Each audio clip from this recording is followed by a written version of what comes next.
quite big. Wow. I think this is a good time to tell you about my friends at Sweetwater. We're gonna be looking at some amazing gear, and I have a feeling you'll be able to find it at Sweetwater because we're at Sweetwater. So check those links down in the description. Smash the like button, subscribe. All right, let's go check it out.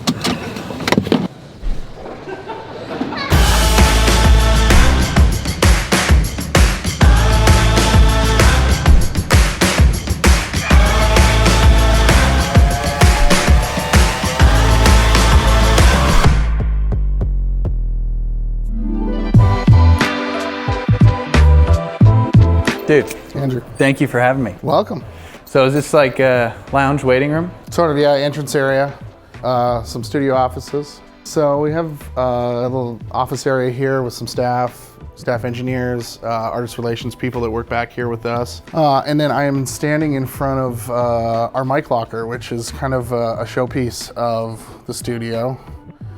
We have a lot of microphones. The studio started back in 1979 when Chuck started recording people remotely and out of his house. So the studio portion of the business is actually older than the sales side of it. No way. So there's a few pieces. We got a couple old mics here and there, but for the most part, we have a lot of high-end stuff from most of the manufacturers that we currently carry. So, yeah. Which is kind of cool. So. Yeah, that's right. And then all the drawers are like tube mics and power supplies and stuff? Actually, more so some dynamic stuff, a bunch of the Shure condensers and stuff like that. They're sort of a little bit more run-of-the-mill. We try and keep some of the showier pieces up, but obviously 421s and 57s get used all the time. So some Audio-Technica stuff, that's just some shock mounts and things. All the Telefunken things. We have a drawer full of Rode.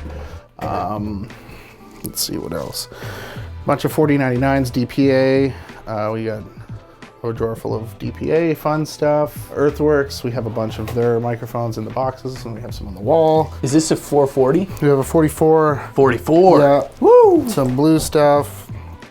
Some cases from some mics that we have set up in the studio right now. So yeah, we have, I don't know, I should know the number, but I would say well over 100 plus microphones. No shortage of options, so.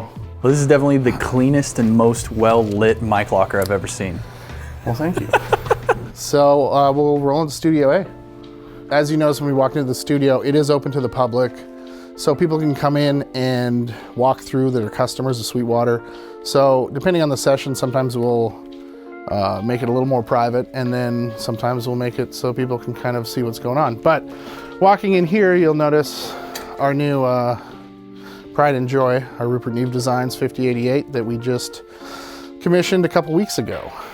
And, it smells like a new car. Yeah. Ooh, those faders feel fantastic. Yeah, it's got great knob feel. Sounds amazing. So we are super excited to have this sort of muscle car of a console in here. 2007, Sweetwater moved into this building, built out these rooms. Russ Berger did the design of the studios. His design sort of, you've probably seen some of his rooms, has a lot of educational spaces and stuff like that. And so fully isolated, we're next to Highway 30 outside our studio walls, and it's completely silent. We are able to track in here without any sort of interruptions as far as other things going on in the building. So that's cool. Lots of window, natural light. Sometimes we open the windows, sometimes we keep them closed depending on what it is, but we have a lot of options on that. So like in the live room, those windows, you can open those up? Those are blocked out right now, but they can come out and nice. We have natural light. So. And do these close? So that's a half wall that comes out, so you kill the first reflections on the windows. So. That's slick. I almost didn't even see it. Yeah, so that's kind of a bonus feature. It's nice to have the sight lines when you're tracking, and then if you're getting into it, it kind of tightens up the stereo imaging a bit. Well, you guys got to get some gear in here. Yeah, we're working on that. Hopefully someday soon we will have more rack space for more stuff. So, obviously kidding. No, there's just a ridiculous collection here. This is some cool tube stuff. We have the retro Pultec stereo EQ, which is super fun. A couple Manley pieces. Very Mew, which is the stepped controls on that for some fun recallability. Sneaking in underneath that, we have the new Rupert Neve 5057 summing mixer. So if you don't want to mix on the console, we can still get the lovely silk transformer saturation on some summing mixes. Master bus processor below that, which If you don't know, you should know.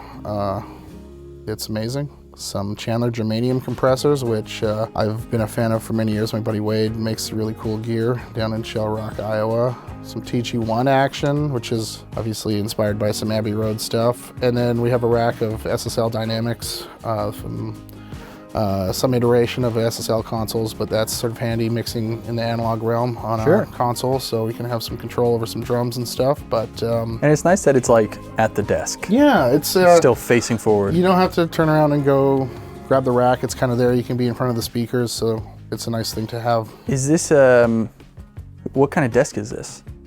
So it's a combination. We repurposed some of the stuff we had in here, and then I actually sourced and built a frame for the console from a company up the road called 8020 that does this really cool modular aluminum extrusion stuff. And then we sort of bolted on the end racks so we could have some more stuff at our fingertips. So it feels really nice to work here. You can kind of zoom side to side and grab some knobs and still be listening to things and in the right spot for that. So on the left and the right, we have a bunch of 5052 Shelford input strips, so the mic pre-EQ, along with the silk feature, which is the red or blue button at the bottom. So those are, I would say, the last iteration of our friend Rupert Neve, who is no longer with us, his design of a mic pre-EQ. So we have 30 of those in this console. Woo! And we're quite happy about that. Things that go through those sound really quite nice, very musical.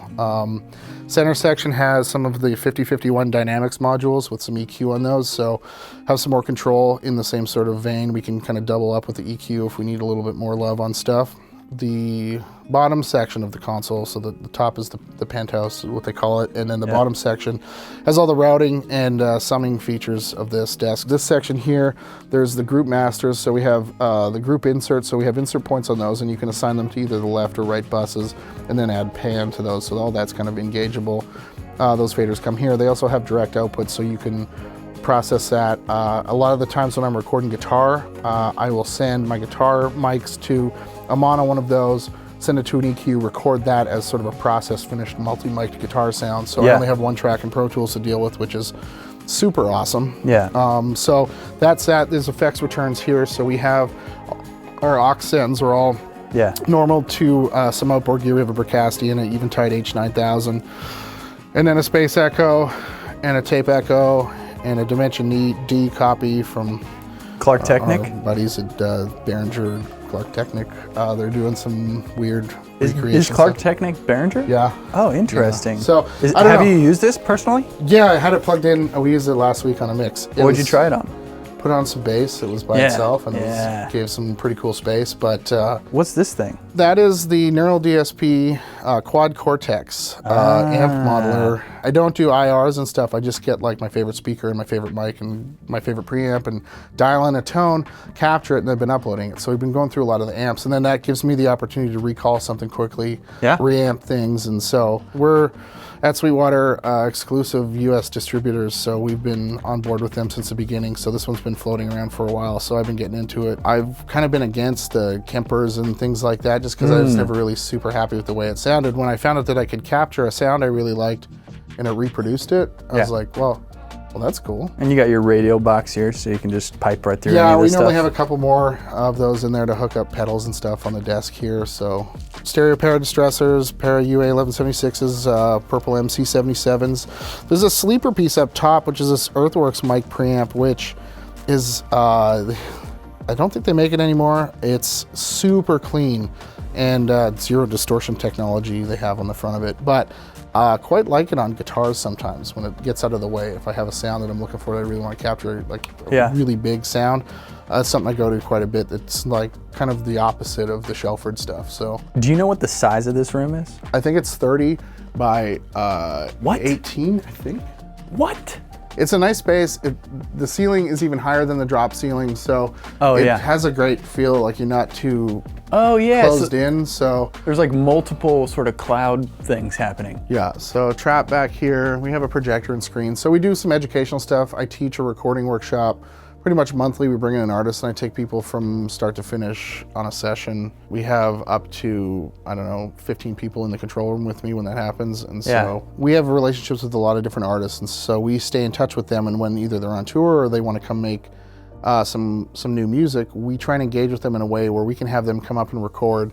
And people who are aspiring engineers, producers, songwriters, people that are interested, people that are professionals, will sign up for a class that we host at the studio here. And then we go pretty much from, start to finish of, setting up a session, everyone talking about the gear they use, tracking the gear in here, the process, then into comping, editing, prepping for a mix. The second day we usually get through a mix and talk about monitoring and listening and stuff in people's home environments. And the end of the 2-day thing, we have a finished product where we can sort of show people what happens when you make music. It's kind of a cool process, and it's just nice to be able to have people in here being collaborative and learning. So this guy over here, this is really cool. Is this a DPA? Yeah, so we have a lot of DPAs, and we've always had really terrible sounding talkback microphones in different setups. And so when I figured that I could use one of those, and we have a bunch of 4099s in the studio, I sort of assigned one to the studio here. And it's really nice for people on headphones when you're speaking to them and it's not all distorted and blown out. Sounds nice, yeah. Sounds nice. So, little things like that. I mean, I try and spend a lot of time, especially when people are tracking, making sure their headphone mixes sound good so that they're performing as well as they can. So we have a Aviom system with 16 channels that we can send out throughout the studio. And having a nice talkback microphone, I think, is, it's slightly extravagant, but it's also kind of nice to be able to communicate with people, and it's not like a horrible sound coming through their headphones when you're trying to give some inspiration. So center section, we have returns from our Mac Pro, from Pro Tools, 1/8" jack. We have one of the Rupert Neve headphone boxes and some super awesome headphones from Focal here. The speakers we have in this room are some ATC 150 SLs, which are amazing speakers. We have ATCs in all 3 studios here. So we have a pair of these.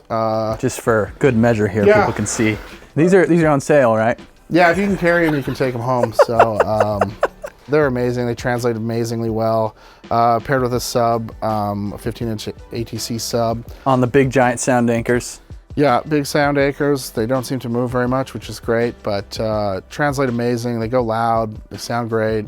Out of all the gear that we have and all the gear that I've owned over the years, the speakers to me are one of the most important things. Like, if you can't hear what you're doing, it doesn't really matter. So these are fantastic speakers. So I will go ahead and link them down below if you're looking for a $25,000 set of pair of speakers. These are the ones? These are the ones, yeah, for sure. So we got a bunch of 500 stuff that's sort of ever growing and changing. So some TG2 mic preamps, another piece made by Chandler Limited, awesome. Mic preamps, 512Cs, API preamps, some Shadow Hills preamps, some Millennia preamps, super clean stuff, and then we got some dial bridge compressors from Rupert Neve Designs, which are cool smashy compressors they make. Some SSL EQ, which is nice on drums. API 550As, which are my favorite thing to put on guitars.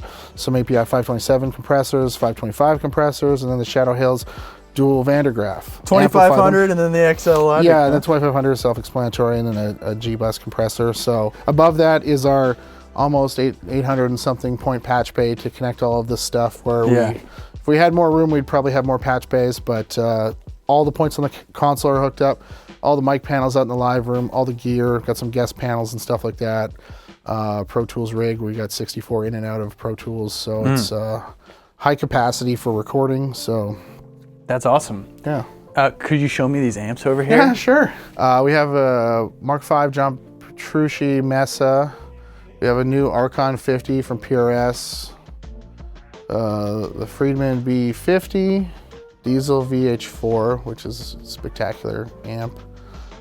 Super Black Magic. So we got a deluxe reverb, clean stuff. That's actually from a 65 reissue combo. We just put the head in a head case so we can move it around. Cool. Dual rectifier does that Mesa thing. Soldano SL100. That was the first one that came into our building, and I wouldn't let go of it. It's a spectacular amp. It does clean amazing. It does heavy amazing. It is super awesome all of the time. Below that, we have a Rev Generator 120. Some friends from back home, actually from Winnipeg, where that company's based out of, in the middle of Canada. And so They sent us one to have in our arsenal here. It does a lot of stuff. It's got tons of features. It does tons of different sounds. A lot of their pedals are based on the channels in that.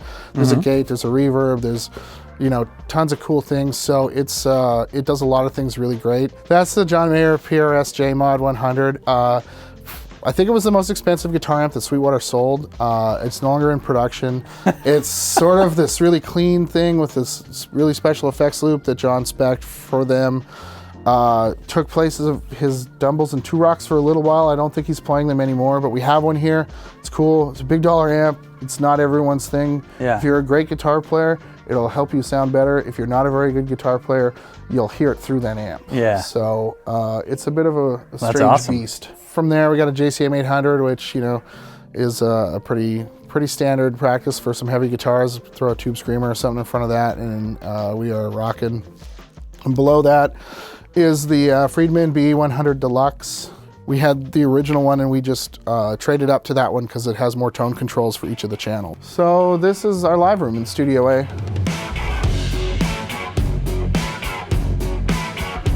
It is an amazing space to make music in. Nice high ceilings, lots of diffusion, absorption. It's still got a lot of energy that can be harnessed and captured by microphones. As you can see, we have a bunch of equipment in here. Pretty solid collection of gear, instruments, gear, microphones. Good Lord. This is my favorite part about studios like this, is the dedicated spot for the player. Like, this is guitar player land, and everything you need at arm's reach, you know. When you are trying to be creative, having the cool stuff on hand, you know, baritone guitars, we have a high strung somewhere, things like that. When you're tracking, like, hey, I got this idea, I want to do this thing. Yeah, it's there. You know, we have a lot of amps, so it depends on what we're doing. Sometimes we're tracking in there. Some of the heavier stuff I'll do in there. If we have a session that's a little bit more, you know, a band playing or someone just tracking together where we need a couple options and it's a little more humans playing music together, this kind of thing happens more. Yeah. So yeah, it's just not having to run around and find stuff. We have all the cool stuff, a bunch of Gibsons, a bunch of Fenders. There's still, you know, obviously Sweetwater has a lot of guitars on hand here, but these are ones that belong specifically to the studio. And so the one thing that I really try and always make sure that I cover when we're doing sessions with people is, like, this is a service industry, right? Like, so as a studio, we want to be catering to the people that are in here being creative. So making sure they have everything at their fingertips, and then also having it look nice and sort of be, you know, dude, be accessible. So this is a flexible room right here. All of our ISO booths, our tracking space, and the control room are tied together with speaker and instrument lines, so we can get between all the rooms. This is normally where we do the isolation for guitar recording, so we have a bunch of different speaker cabinets, a mix of different things. There's like a, you know, a mess of Vintage 30 Marshall Greenback. There's a G12H. There's Friedman cab that's two 15s and two 12s. You know, the GT75s, the Soldano Vintage 30s, the orange, it sort of sounds a little different, but kind of the same. I got an old Greenback up there. The J-Mod cab, I don't know, there's a lot of options for speakers. So we can run the heads from the control room into here, and then usually have a selection of mics. There's a 67, 87, 160. Sorry, you just brushed past that. So 67, 87, 160, up, ready to rock on any of the cabs. Unidyne. What is this guy? Is this it's an old Sennheiser 509, the Goldface. You can swing it around. Goldface, yeah. It's seen a lot of action. That is an old one. We don't sell those, but they are my favorite on guitars. So. And then you got the new Mojave 37. That is on an orange spectacular, awesome microphone. Those guys did a great job. I'm a big fan of the old C37s, and that is man. They are amazing on drums, on guitars, on B3, on vocals. So that is sort of a, I don't know, that's a cool piece. So we got this cool Fender Deluxe Rivera mod thing that I think got shut down because Fender didn't like their amps being modified, but that's sort of the Steely Dan sort of guitar tone monster there. So super clean, super cool, very 70s. So. And when you book the room, you just get everything. Whatever's in here you can use? Yep. We have a rental company too. If I need to rent more stuff, we got a guy in town that has like weird amps and stuff like that. But for the most part, we should be able to get you the guitar tone you're looking for in this space. Oh, this is a jumpers panel. Do they do custom panels? So they do custom panels. They just did all the wiring for the entire studio. So we have 16 mic lines here. We have a pair of return lines. We have our A-net. We have network for like Dante stuff. Yeah. And then we have speaker tie lines that go to the panels out in the live room and the control room. And then we have some MIDI stuff and some word clock and BNC for video. It's sort of a legacy thing, but we can tie into a patch bay back there with SDI lines. So keyboard land, drum land. Gosh, yeah. this is all. There's some drum stuff I want to show you. We'll drive through keyboard land here first. Yeah. We have in the studio. There's a Rhodes. There's a Whirly. We have access to a bunch of synths. So there's a Prophet 10, Sub 37, and a Moog 1 that are accessible to us. They don't always live in here, but like the fact that they're here in the building for us to sort of snag is pretty rad. So we can get pretty extravagant in some synth tones and stuff like that. B3 Leslie. Telephone mic. Oh yeah, the telephone mic. This is a cool one. This is Sweetwater's first phone. They made all the first sales through this. What? Are you serious?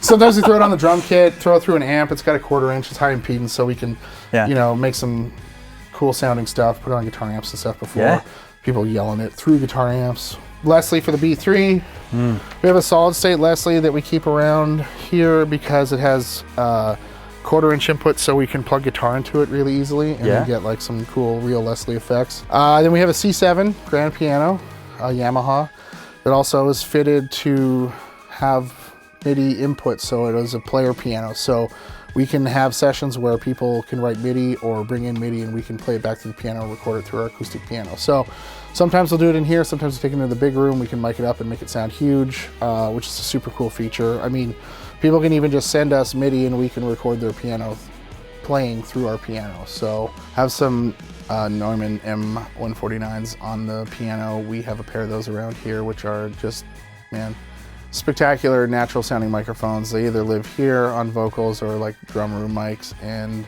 acoustic guitar. I don't know, anything that's like anything that sounds awesome, I like putting those in front of because it sort of just catches it and makes it sound as great as it can. So we have a bunch of the latch-like stands. These are the Mike King 1100s, which are a little bit lighter weight than their other ones, which are still, pick that up, that's not lightweight. But for the strength, it doesn't go anywhere. And holding one of these things, I just messed up the mic placement. Sorry. It's fine. We'll fix it later. We'll fix that in the mix.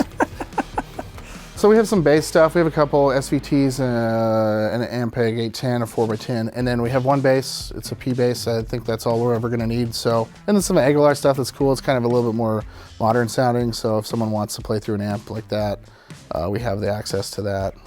And a pair of Trio 11s for your loudspeakers? Yeah, they flow between the control room and out here.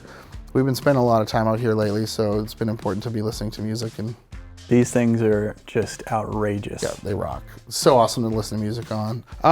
So drums. So we have a lot of drums. I'm gonna take you into a room over there that's full of drums, but this is one of our favorite kits around here, the Gretsch. We have a bunch of sizes. We've got 3 kick drums for this. I think we've got 5 or 6 toms. It's like a mid-2000s Gretsch kit. Records amazing. Mic'd up with a lot of fun stuff that I like to use quite often. Some Telefunken 251s for overheads. Cole's 4038 is a mono overhead. Fantastic. Lives there pretty often. SM7 on hat. Respect. Yeah, a little chunky, crunchy sort of thing going on. Yep. DPA toms. I got my little snare drum rig there. Big fan of a mix of new and I like old. that rig. So DPA 2011 and one of the new Shure 545s. Is this a D19 version of a thing? It's a EV-PL5. It's an omnidirectional dynamic microphone. It's a weird microphone a friend of mine gave to me years ago. He used to use it to tune acoustic guitars with. And it's something that you would have seen in the ceilings of studios as talkback microphones and stuff. Yeah. And so I normally leave that in that zone and then smash it with something over there. So that, or the Cole sometimes wanders over there, something that kind of gets a little bit, interesting sounding. And then this is my baby right here. The R88. Is this the R88A or R88? It is just the regular one, not the active That's version. right. So we have 2 of those. So that, I love it in front of a drum kit. To me, that is like the ultimate picture of a drum kit in front of that. If I can put it in place there. It's also an amazing overhead microphone too. Yeah, I do that know. sometimes over top too, just for fun. Dude. And it's just like a great picture. The stereo width on it's super awesome. If you have a drum kit with a bunch of toms, Yeah. it's really cool too, because the way it just paints that picture is so awesome. So yeah, one of my favorite microphones. I mean, try and use it as much as I can, but it usually lives in this zone. So couple, you know, we have every kick drum mic you could ever imagine. I'm a huge fan of the D12E, old school. D12 and a FET 47, man. Yeah, should sound like a kick drum. If not, you're doing something wrong. Yeah, that's like the best, one of the best combos right there. Yeah, the tom mics are sort of another sort of interesting thing I've been doing lately. DPA 4011s. They sort of pride themselves on having amazing off-axis response. So like being next to a cymbal, they don't sound terrible. Like a 421 gets that gross sort of cymbal bleed. They're super tight, and then they also just sound huge. So we use a lot of their mics. We do some content where there's we bring in some drummers, and I kind of usually sneak them into a lot of places on the kit because they're easy to position. They have a smaller body that goes with them too, and so you can get them in. So. And they're like totally modular, right? Like everything you can goes on change... everything. Like the 2011 on the snare, I can take that capsule off and put it on that body. That body can go on those capsules. Yeah. You know, the 4099s are all modular too with a different connector, but everything kind of connects, and you can add cables, you can add adapters. That's right. So it's pretty cool. We have a bunch of their parts, and we use them quite often. The capsules, they have different. They have Omni, they have wide cardioid, and a bunch of stuff. So let's continue on drums. I want to take you into a room here where we have more drums. Woo! Yeah, so this is our drum room. So we have... Is this Craviano? That is Tama. Star. Okay. Some Apex, DW, Gretsch, you got an old Radio King, Sonar SQ1, Pro Masters. We have a lot of tonal options as far as drums go. Different size kick drums. I mean, that Gretsch kit has a 20, 22, 24. Gretsch Bell Brass, Georgia Way, Pork Pie, got some titanium trick drum there. Cymbals from all the different manufacturers. We have a Zildjian bag, we have a Peisty bag, we have a Meinl bag, we have a Sabian bag. So there's a whole bunch of options there. We have another little room back here where we have our tambourine department. Percussion. Yeah. Percussion, pop filters, sticks, double kick drum pedals, cowbell department. So we have a few there, just in case if you can't find the right cowbell. Not enough. This is where we come to. Headphones, pedals, more stuff, drum bits, you know, stuff for a studio. Kick drum pillows. Snare weight. Yeah, different beaters for different sounds, like square ones. All right, so this is the machine room. Wow. Yeah, come on in. So we have sort of the command central for our performance theater and our studio in here. Some of our floater outboard gear. So we got a couple cool pieces, CL1B 1176, LA2A, Retro, and Rupert Neve RMP D8. Wow. The center rack here is our Pro Tools rig, so we're all on the Avid Matrix converters. 64 I/O? Yeah, so we have 64 channels of I/O on these, in and out, and then we have Dante capabilities, so our headphone system is routed through Dante, the Aviom D800s. Network connected for that through the entire studio, so those headphone boxes can go anywhere. I got a couple cool things, the Mar machines, 1-inch 8-track. Doesn't see a lot of use. Now that we have the console, it'll probably get rolled out and we'll do some 8-track recording.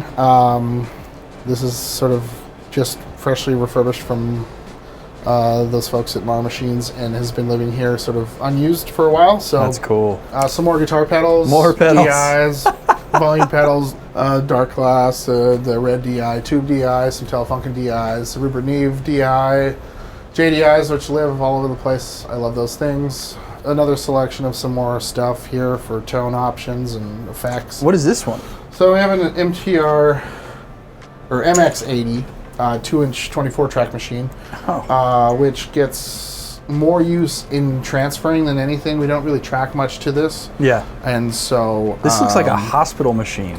It's kind of interesting looking. It's not quite as impressive as like an 827 or something like that. So we have a rack of ADATs that do get some action. We have done some transfers from people recently, so saving some people's music from digital death is fun. So that's awesome. But yeah, we'll cruise over to Studio C, and then we'll check out Studio B.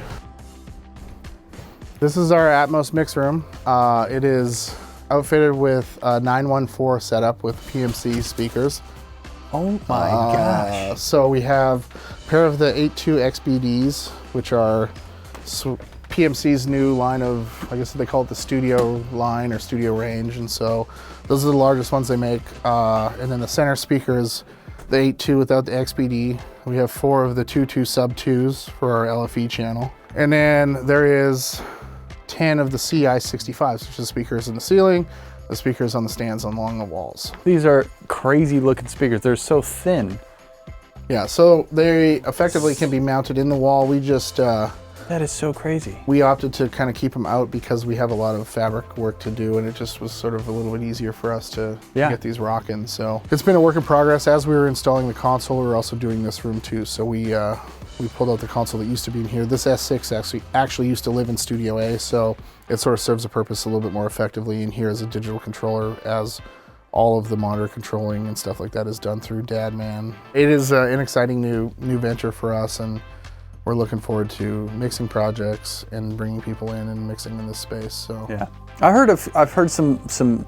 I mean, when you get into the room and you hear a mix that was done on it, it's unbelievable. You want to check out the booth and yeah, sure. keep it So rolling? we have a large ISO here that we can fit a drum kit in here. We can track guitars, vocals. It's a really great vocal booth and a decent size for tracking vocals. There's a window here that goes through to the other side, which is the ISO booth for Studio C. That also slides. I love things that move. Both B and C are tied together, as we're not really side next to Studio A. So these two rooms are tied together with tie lines. The Chandler Red mic. Well, I didn't even know they made mics. Yeah. And then this is the Avium. Avium. Each room has a dedicated system, so we have 16 inputs into these. This is cool. So you can set up stereo sends from different instruments. You can make one send. It's got outputs. It's got pan. It's got reverb. It's got a little bit of EQ. So Ethernet connections on everything. So this is really stupid, but this is like the nicest Ethernet cord. It's like an XLR type of cable. There is like a special kind of Cat5 cable that's like a tactical Cat5, where we have a bunch that have the speak-on or the Ethercon connectors. Yeah. That are like super nice and they run really nice. They're not like the big stupid blue Ethernet cables all over the place. Plasticky. So, yeah, so that's a great thing. You know, you can get a really great sound headphone mix on that and have a lot of control over it. So yeah, and then this is our machine room for Studios B and C. So this is our Atmos rack. 2 computers and the Matrix, and then the Dante switch and power amps for the speakers, and they're still missing some stuff. The receiver that we're waiting for has been back ordered for a while. So, and then Studio C is just a computer. The converters are in the control room. Have a Dangerous Convert 2 for playback off that room. We do a lot of mixing and mastering in there, so we get high quality playback off the Mac Pro. We do a mix of mixing, overdubbing, editing, producing, writing. Oh, this feels good. Yeah. A couple choice pieces of outboard, some manly stuff, some Mog stuff, some dangerous stuff. ATC 25s, you know, a little bit of hybrid mixing. We have a summing mixer in here, so we can insert some cool pieces. Get Nice a little retro. bit of Rupert Neve stuff, retro for tracking and mixing vocals, some cool 511 Rupert Neve Designs preamps, Avid Matrix converters in here again, same headphone system. This room is pretty dialed in, sounds really great, translates really well out of here. I really like this size of control room for mixing. Yeah, it's comfy. You can have a couple people here. When there's too many people, obviously it gets a little awkward, but it's nice to be in here alone and just turn the lights down and make some magic It's also happen. just the size and like the deadness of the room. I know you like the moving walls, so we have another one here. For the vocalist.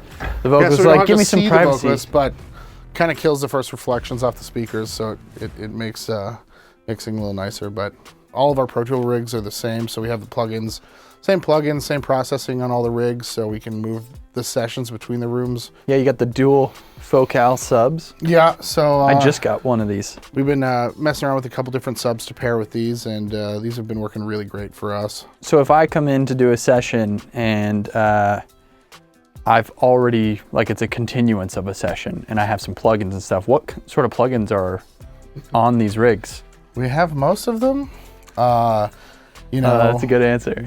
all the UA stuff, all the plug-in Alliance stuff, Fab Filter stuff, the Wave stuff, Isotope stuff, Kilohertz. Wow. There's Crane Song stuff. There's Contact Libraries. We got Get Good Drums. We got all the Tune Track stuff. Yeah, no shortage of software, that's for sure. So.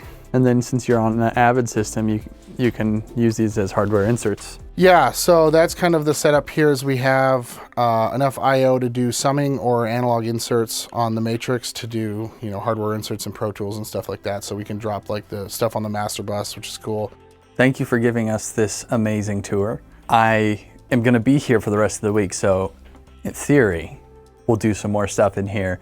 If you guys wanna see that, make sure you're subscribed. Go subscribe to Sweetwater's channel because you guys have a bunch of content of stuff you've done in here as well. Yeah, all the time. There's a bunch of stuff. People come in and do cool things here, and we try and get it out there as soon as we can. So let us know down in the comments what was your favorite part of this studio, and if you guys want, you can actually come here to Fort Wayne and book studio time and make a record. So by all means, if you like what you see and you want to do that, and you want a sweet backline setup, I haven't seen a backline like this in very many studios, so pretty awesome stuff. Thank you again, and we'll get out of here. appreciate it. Bye.